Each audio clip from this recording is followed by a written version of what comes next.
नमस्कार, किस्सा यूपी का देख रहे हैं और मैं हूं आपके साथ दिव्या सिंह। समाजवादी पार्टी के राज्यसभा सांसद रामजी लाल सुमन के काफिले पर अलीगढ़ में करनी सेना के कार्यकर्ताओं ने हमला कर दिया, जिसको लेकर सूबे की राजनीति गर्मा गई है। हमले को लेकर सपा प्रमुख अखिलेश यादव ने उत्तर प्रदेश सरकार और राज्य के डीजीपी प्रशांत कुमार पर बड़ा आरोप लगाया। उन्होंने कहा कि इस हमले के पीछे सरकार और डीजीपी का सपोर्ट है।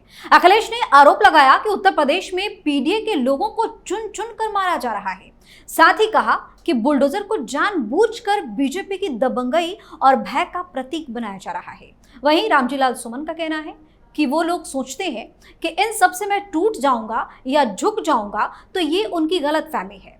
बता दें कि सांसद सुमन ने राणा सांगा को लेकर विवादित बयान दिया था।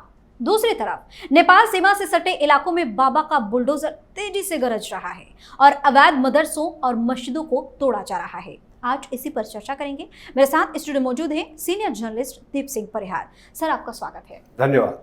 सर, सबसे पहला सवाल तो ये हो जाता है कि जिस तरीके से रामजी लाल सुमन पर हमला हुआ, उन्होंने राणा सांगा को गद्दार बताया था और इसको लेकर हिंदुओं में एक किसी खास आप जाति की बात नहीं कर सकते हैं, पूरे हिंदू समाज में गुस्से का माहौल देखा गया। लेकिन अब अखिलेश यादव की बेचैनी क्यों बढ़ रही है इस हमले के बाद? असल में हुआ क्या है ना कि सिर्फ रामजी लाल सुमन ने नहीं, अखिलेश यादव ने मिलकर ये रायता फैलाया है।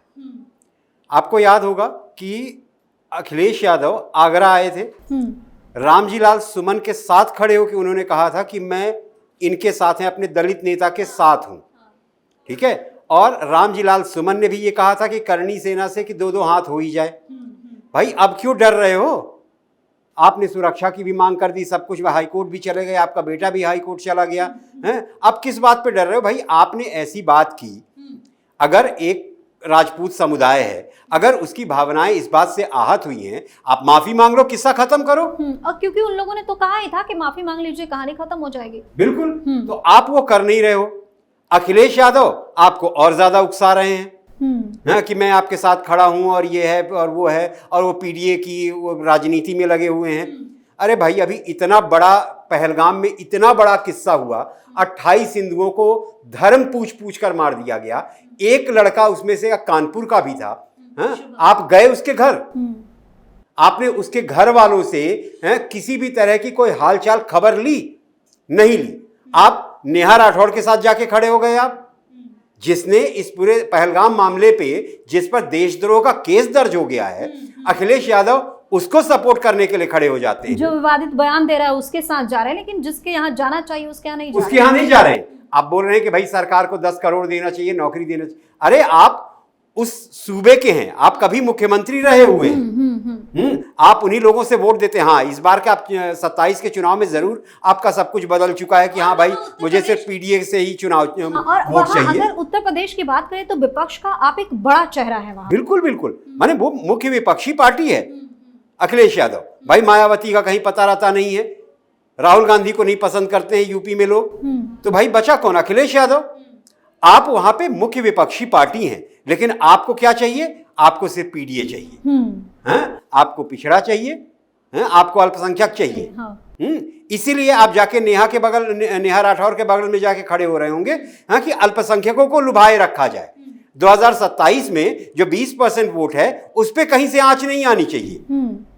तो ये सारा रायता तो आपका फैलाया हुआ है अखिलेश यादव। आप क्या बात कर रहे हैं कि अब योगी सरकार ये कर रही है, वो कर रही है। अब मतलब आप, ठीक है, आप नेता हैं, सब कुछ है, तो क्या योगी सरकार आपको खुलेआम कानून तोड़ने की इजाजत दे दे? नहीं। मतलब अगर बुलडोजर चल रहा है, अवैध इमारतों पे बुलडोजर चल रहा है, तो आप उस पे सवाल उठा रहे हैं। अरे, दबंगई का प्रतीक है। हाँ, दबंग है सरकार यूपी की। आप जैसे भ्रष्टाचारियों जिसके सामने आप जाके पास आप खड़े हो जाते हैं, उनपे यूपी सरकार, योगी सरकार एक्शन ले रही है। हाँ, तो उसमें आपको क्यों, आपके पेट पे क्यों दर्द हो रहा है? भाई, आपको तो यूपी सरकार पे, इस पे गर्व करना चाहिए। हाँ, कि भाई वो भ्रष्टाचारियों को चुन चुन कर वो सजा दे रहे हैं। अब कोर्ट के आदेश पे बुलडोजर चल रहा है। हैं, तो फिर आपके पेट में क्यों दर्द हो रहा है? आपने शुभम का जिक्र किया, कानपुर के शुभम का।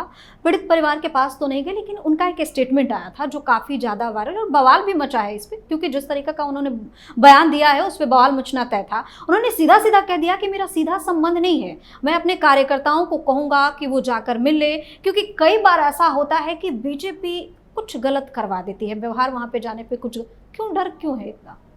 देखिए, अखिलेश यादव जो कह रहे हैं कि सीधा संबंध है, अखिलेश यादव का सीधा संबंध सिर्फ और सिर्फ यादव से है। अभी आपको याद होगा उन्होंने पुलिस पे सवाल उठाया था कि यहां भी सिंह साहब, यहां भी सिंह साहब, वहां भी सिंह साहब, जबकि ये पूरी बात गलत थी। डीजीपी ने इस बात पे कहा भी कि अखिलेश यादव जी आप जिम्मेदार व्यक्ति हैं, आप थोड़ा सोच समझ के बोला कीजिए। उन्होंने पूरा कच्चा चिट्ठा खोल के रख दिया कि यहाँ पे यूपी में बहुत सारे यादव लोग भी हैं या जो पिछड़ा वर्ग है उनके भी लोग हैं जो सिंग लगाते हैं। तो इसका ये मतलब नहीं है कि वो सारी पोस्ट जो है राजपूतों को दे दी गई है। और आप क्या बात करते हैं, आप तो मतलब जब आपका शासन था 2012 से 17 के बीच में, तो 86 जो डीएम थे उसमें से 56 यादव थे। आप अपनी बातें भूल जाते हैं। और बाकी रही जहां तक शुभम की बात, भाई उसको बहुत बेदर्दी से मारा गया। आप बोल रहे हैं आपका उससे कोई रिश्ता नहीं है। आप उस सूबे के प्रधानमंत्री, सॉरी माफ कीजिएगा, उस सूबे के आप पूर्व मुख्यमंत्री हैं। आप अपने ही प्रदेश के एक ऐसे परिवार को जिसकी हत्या हुई है पहलगाम में, उस परिवार को कह रहे हैं कि आपका उनसे कोई नाता नहीं है। तो ऐसा आप सिर्फ क्या वहां यूपी में पिछड़ों, अल्पसंख्यकों, हैं, क्या सिर्फ आप इनके ही नेता हैं बस? आपका और किसी से मतलब नहीं है, आपकी और किसी से रिश्तेदार नहीं है। जिस तरीके की बयानबाजी अखिलेश यादव की तरफ से की जा रही है, जिस तरीके का रवैया फिलहाल देखने को मिल रहा है, चाहे विवादित बयान को लेकर हो, चाहे पीड़ितों के परिवार को लेकर हो, उससे तो यही लगता है। बिल्कुल, देखिए अखिलेश यादव अभी इस समय, अखिलेश यादव ने जब ये 2024 का जो लोकसभा चुनाव लड़ा, लोकसभा चुनाव में उनको 37 सीटें आ गई। उन्होंने सोचा कि भाई अब पीडीए के अलावा तो मेरा कोई तारनहार है ही नहीं। हालांकि वो बात गलत भी साबित हो गई। जब 10 सीटों पे विधानसभा उपचुनाव हुए, तो उसमें हुआ ये कि 10 सीटों में से 8 सीट बीजेपी को गई, 2 ही सीट पे आपको मिली। सीधा सीधा मुंह की खानी पड़ी थी। ठीक है, कुंदर की सीट है जो मतलब मुस्लिम बहुल सीट है, वहां तक आप नहीं जीत पाए। जिन अल्पसंख्यकों के लिए आप ये बोल रहे हो कि भाई उसके शुभम के घर चले जाएंगे तो वो नाराज हो जाएंगे, उन्होंने आपको एकदम बता दिया, आपकी औकात बता दी कुंदर की सीट पे, आपको हरा दिया वहां पे। लेकिन आप लगे उसी चीज पे हैं कि मुझे तो बस पीडीए की राजनीति करनी है, मुझे सवर्णों से कोई मतलब नहीं, मुझे ब्राह्मणों से कोई मतलब नहीं, मुझे राजपूतों से कोई मतलब नहीं। राजपूतों के लिए आपने भाई, आपके जो सांसद हैं रामजी लाल सुमन, उन्होंने विवादित बयान दिया, उन्होंने राणा सांगा को गद्दार कहा। उन्होंने ये सवाल पूछा कि अगर इन अल्पसंख्यकों में अगर बाबर का डीएनए है, औरंगजेब का डीएनए है, तो आप में किसका है? आपने इस तरह की बातों को का सपोर्ट किया। तो आप तो मतलब पूरी तरह से यही है कि भाई मुझे जो पीडीए है बस वही मेरी नैया पार लगाएगी। तो 2027 में होगा ये है कि जो 403 सीटों में से मेरे बीजेपी को अच्छा खासा बहुमत मिला, तो वो और बढ़ने वाला है 2027 में। अखिलेश यादव इस बार ठीक है, वो राहुल गांधी के साथ लड़े या अकेले लड़े, चाहे जैसे भी लड़े, लेकिन जिस तरह से उनकी राजनीति चल रही है तो ये पक्का मान के चलिए कि 2027 में समाजवादी पार्टी का वही हाल होने वाला है जो अभी इस समय बीएसपी का है। सर, रामजी लाल सुमन हार क्यों नहीं मारे, और ये किस तरह का बयान है कि हम झुकेंगे नहीं, डरेंगे नहीं, चाहे जो भी ये लोग कर लें? मतलब क्या कोई अच्छा काम किए हैं क्या जो झुकने और नहीं डरने की बात कर रहे हैं? वो एक सलमान खान की एक फिल्म आई थी बंधन, उसमें सलमान खान का एक डायलॉग होता है जो पूरी फिल्म में रिपीट होता रहता है, जैसा जीजा जी कहेंगे वैसा ही मैं करूंगा। ठीक है, तो यहां पे रामजी लाल सुमन के जीजा जी हैं अखिलेश। मैं फिल्म के रूपांतर की बात संदर्भ में बता रहा हूं। तो जैसा अखिलेश यादव कह रहे हैं वैसा रामजी लाल सुमन कह रहे हैं।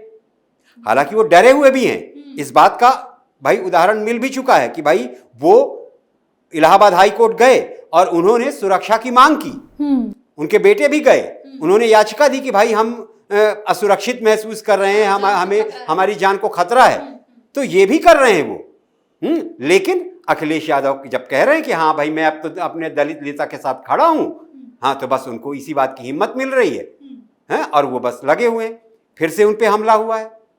मैं ये नहीं कहता हूं कि हमला करना अच्छी बात है, हाँ, लेकिन भाई जो आपने रायता फैलाया है उसको आप बहुत आसानी से समेट सकते हैं। कुछ ऐलान भी किया गया। हाँ भाई वो तो शुरू से पहले दिन से कह रहे हैं, वो तो पहले दिन से कह रहे हैं कि हम तो सिर्फ मौके की तलाश में हैं। ऐसा नहीं होना चाहिए।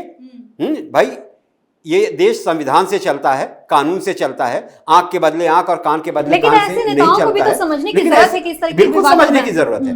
भाई आपको अच्छी तरह से मालूम है कि आपने एक राजपूत समाज की आपने भावनाएं आहत की हैं। अरे आप माफी मांगिए, बात को खत्म कीजिए। तो आप बात खींचे जा रहे हैं। आपको लग रहा है कि राजपूत समाज से माफी मांग लेंगे तो हमारा जो पीडीए फॉर्मूला है वो फॉर्मूला फेल हो जाएगा।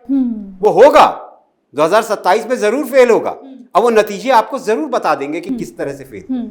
बुलडोजर का थोड़ा सा जिक्र कर लेते हैं। नेपाल से सटे कई ऐसे इलाके हैं, जिले हैं जहां पे बाबा का बुलडोजर ताबड़तोड़ तरीके से गरज रहा है। कौन कौन से लोग निशाने में आ रहे हैं? देखिए, बाबा का बुलडोजर जो है, बाबा पहले भी कह चुके हैं कि भाई मेरा इस सूबे में, उत्तर प्रदेश में सबसे बड़ी प्राथमिकता है कानून व्यवस्था बनाए रखना।